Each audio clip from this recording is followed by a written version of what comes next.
Monsieur le président du comité d'organisation, je crois que ce matin, je suis ému.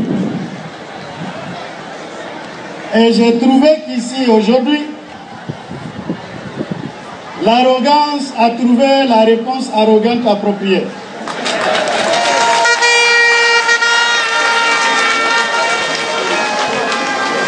Si quelqu'un est aussi culotté pour vous dire qu'après lui, c'est lui, dites-lui alors qu'après lui, c'est sans lui. Et l'arrogance aura eu sa réponse.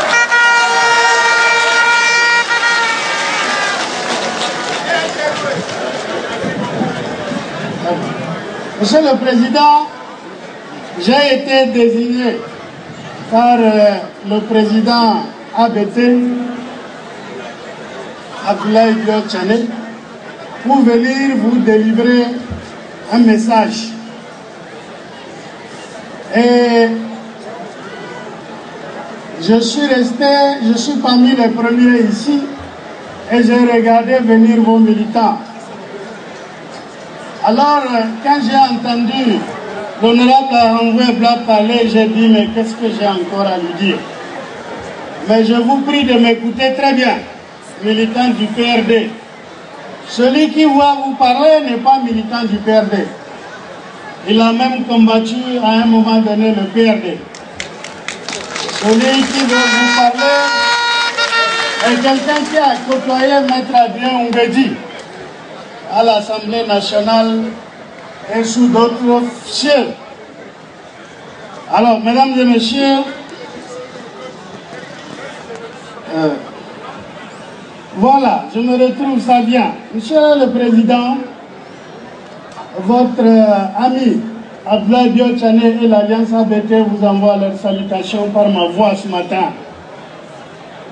Et l'initiative que nous avons vue ici, qui est la énième initiative du PRD, devient une leçon pour toute la nation béninoise et pour la jeunesse.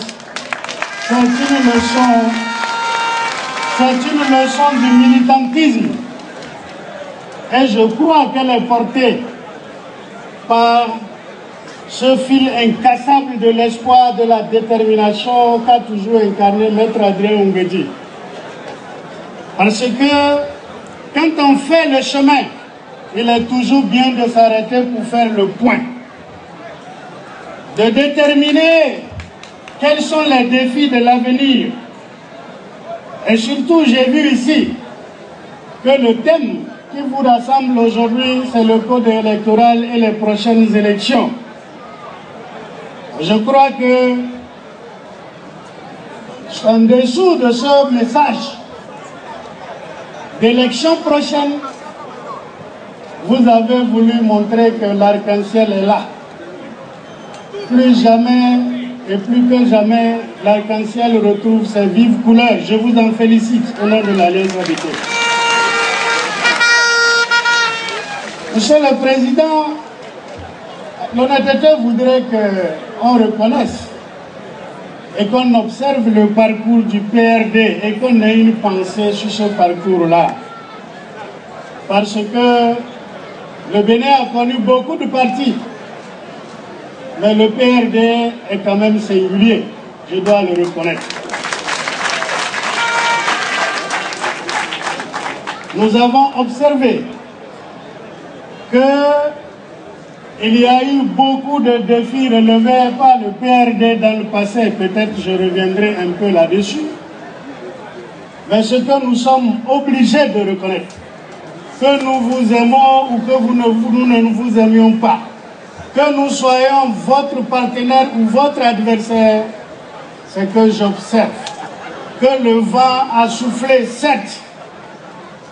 Certains fruits dont les radicelles n'étaient pas solides ont cédé dans le PRD. Mais l'arbre est là, fier. Et ce matin, j'en ai la certitude. J'emporte le témoignage aujourd'hui. Et alors qui a dit que Maître Oungedi et le PRD sont finis? C'est qui celui-là? Penser ainsi, je crois que c'est avoir une mémoire courte en ce qui concerne le PRD. J'ai vu, quand j'étais à l'Assemblée, une démission en cascade de députés du PRD. Devant moi, j'ai dit, Maître Adrien Oungwedi, c'est fini ça. Mais il est reparti aux élections législatives quelques mois après et il revient avec ses députés à 100%.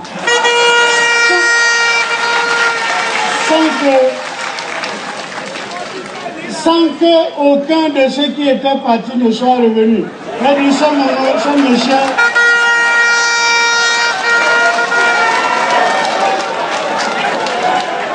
J'ai dit ce monsieur, chez nous là-bas, on dit ce monsieur, c'est un garçon. Pensez que Maître Adrien Oungwedi est fini, je crois que c'est le méconnaître totalement. Je n'ai pas vécu avec lui sa jeunesse. Je n'ai pas participé au PRD pour le voir de très près. Mais Adrien Oungwedi, c'est un homme qui s'est relevé de beaucoup de coups durs. Nous lui avions donné des coups. Il nous a donné des coups. Et il est resté toujours fier et debout. Il faut l'applaudir.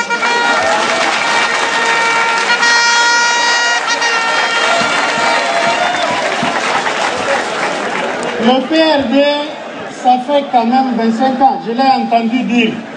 Nous qui ne sommes pas de PRD, devrons reconnaître que 25 ans d'existence au devant de la scène politique, c'est plus qu'une contribution, c'est une construction nationale. Ils ont construit, ils ont participé à l'idée. Et pour cela aussi, l'Alliance ABT vous félicite. Pour ce qui est de Maître Oungwedi en particulier, parce que le PRD, c'est un parti dont le président est Maître Adrien Oungwedi, mais aujourd'hui, Maître Adrien Oungwedi n'est plus la chose du PRD, c'est la chose du Bénin. On ne peut pas parler de Oungwedi en termes de PRD seulement, c'est en termes du Bénin. C'est pour ça que je me permets d'observer ce fils du Bénin et de dire que c'est l'un de ceux qui ont connu, vécu, beaucoup plus que beaucoup parmi nous en tout cas. Je crois que rares sont ceux qui peuvent l'égaler sur ce point. Il a connu les affres de la dérive politique, les décisions d'injustice, il a connu l'exil, il a tout connu. Il est revenu dans le pays, il s'est remis à bâtir et nous lui devons de reconnaître que c'est un bâtisseur national. J'ai entendu que Maître Adrien Oungwedi est fini. Alors je crois que si c'est peut-être ceux qui lui ont donné de coups qui ont dit ça, ils ont assommé un serpent et ils se sont précipités pour le mettre dans leur gibecière en croyant qu'il est mort.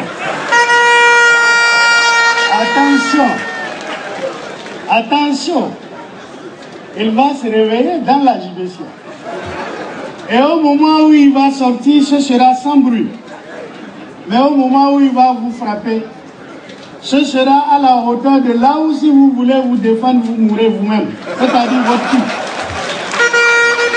Et les armes que vous avez à la main ne peuvent rien. Maître Adrien Oungwedi, j'ai trop parlé de vous, on dira, mais pourquoi il n'est pas au PRD? Tout à l'heure, Arongwe Bla a dit, le 6 avril, le PRD va diriger le Bénin. Il a dit qu'après eux, c'est sans eux. Si ce qu'il dit se concrétise, je suis heureux de ne pas être les eux là-bas.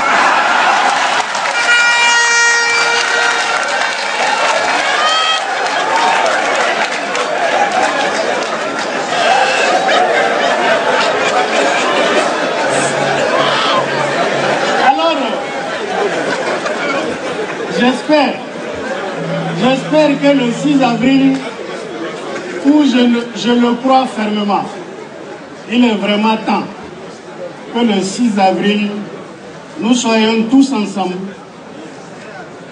pour fêter la fin d'une certaine médiocrité de notre pays.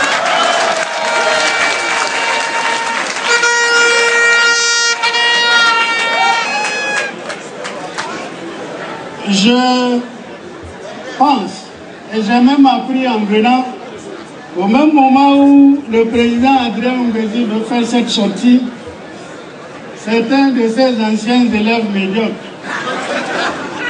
qui ont rejoint une certaine médiocrité pour asseoir la médiocrité ont décidé de faire quelque chose de pareil.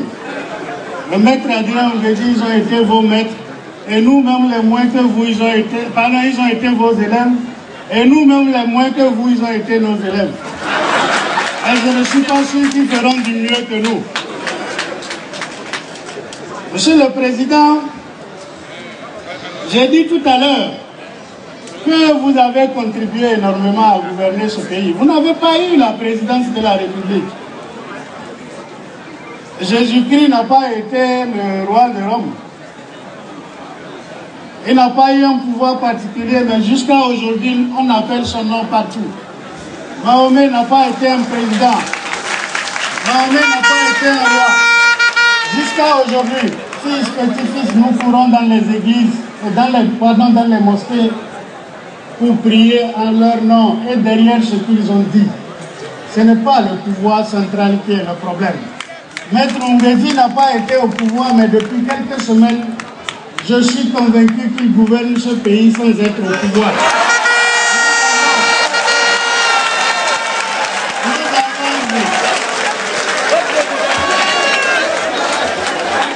Vous allez me faire prendre trop de temps et Maître Mbezi n'en a pas beaucoup. Laissez-moi terminer mon discours. Je veux prendre à témoin le peuple béninois sur ce point-là. Maître Adrien Mbezi a fait une sortie la semaine dernière à la télévision.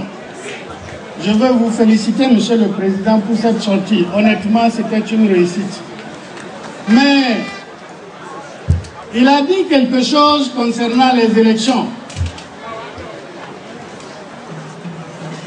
Et immédiatement, le pays s'est mis en ébullition.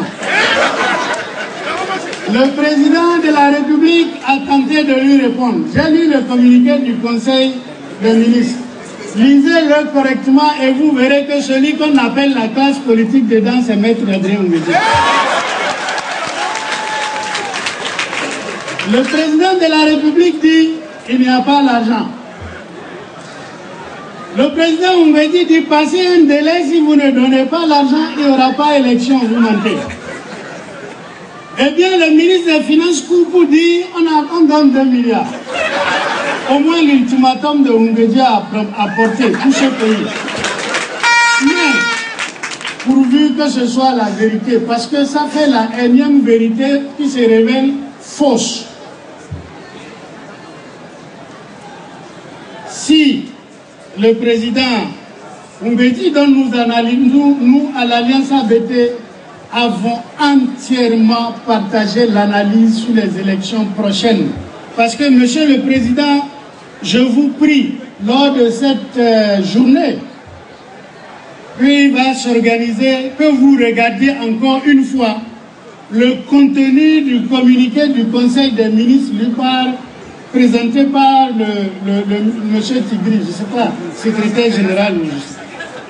Vous verrez, Monsieur le Président, que quand on a parlé ils ne veulent pas organiser les élections, il faut qu'ils convoquent le corps électoral, la réponse dans ce texte a été qu'on le fera quand on sera saisi par la Sénat, après entente de toutes les structures impliquées. Et vous avez bien dit le jour-là, ces structures impliquées sont aujourd'hui sous leur contrôle. Ça veut dire quand ils seront prêts. Mais le président de la Sénat saisit et on ajoute, en tenant compte des dispositions de l'article 1er de la loi qui abroge les autres lois, les articles des autres lois électorales sur la durée de mandat. Et l'article 1er dit que les conseillers communaux actuels et locaux restent en place jusqu'à l'élection des nouveaux, jusqu'à l'élection et l'installation des nouveaux conseillers. D'abord, le mot installation, vous savez ce que c'est au Bénin. Mais cela veut dire, pour moi, que on demande au président du Sénat, quand tout sera terminé, de saisir le président en tenant compte du fait que le président de la République n'est pas lié par un délai impératif. Il n'y a pas de délai aux élections communales. Ça veut dire pour moi que même si on convoquait le conseil communal dans un an, ce n'est pas un problème parce qu'on n'est pas lié par un délai. Il faut le relire et attirer l'attention là-dessus. En tout cas, nous, ça nous a frappé. Monsieur le Président, nous sommes aussi inquiets par rapport aux réformes qu'on veut introduire dans le COS-LEPI, les audits et tout ce qu'on veut faire. Et au même moment, on nous dit qu'on veut accélérer le processus. Depuis plus d'un an, le COS-LEPI est là. On n'a pas envisagé tout cela. C'est il y a quelques jours qu'on veut le faire. Ça veut dire qu'il y aura du retard. De mon expérience et de la vôtre dans ce pays depuis 20 ans, nous n'avons pas vu quand est-ce que la Sénat a pu organiser une élection en 1 mois d'activité. Le COS-LEPI nous dit, et j'espère qu'ils tiendront, que c'est le 30 novembre qu'on aura la liste, si la liste électorale était disponible. C'est le jour où la Sénat saura quel est son budget réel. Nous sommes d'accord avec ça. Alors en 1 mois, est-ce que cela peut se tenir? Monsieur le Président, c'est un challenge de la vérité. Monsieur le Président, je vais terminer mon discours parce que je suis trop long en vous disant que l'Alliance ABT est convaincue que le PRD a encore de belles pages historiques à écrire dans ce pays. Et que Maître Adrien Oungwedi est une icône incontestable et incontournable de la politique béninoise. C'est pourquoi l'Alliance nourrit l'ambition d'une collaboration fructueuse avec le PRD et manifeste ici sa disponibilité et son espoir de voir se concrétiser cette collaboration, afin que, après eux, ce soit nous ensemble. Monsieur le Président, Mesdames et Messieurs, voici le contenu de mon message. Je souhaite vraiment de tout cœur plein succès aux travaux de ces assises qui vont nous inspirer tous. Parce que qu'on le veuille ou pas, vous avez introduit une culture, vous la maintenez, celle des universités de vacances connues sur d'autres cieux. Le PRD est un parti moderne. Je vous remercie. Merci beaucoup aux représentants de l'Alliance ABT Vénérable, Hassan Seibou. Nous allons à présent inviter le prince d'Essodiabé.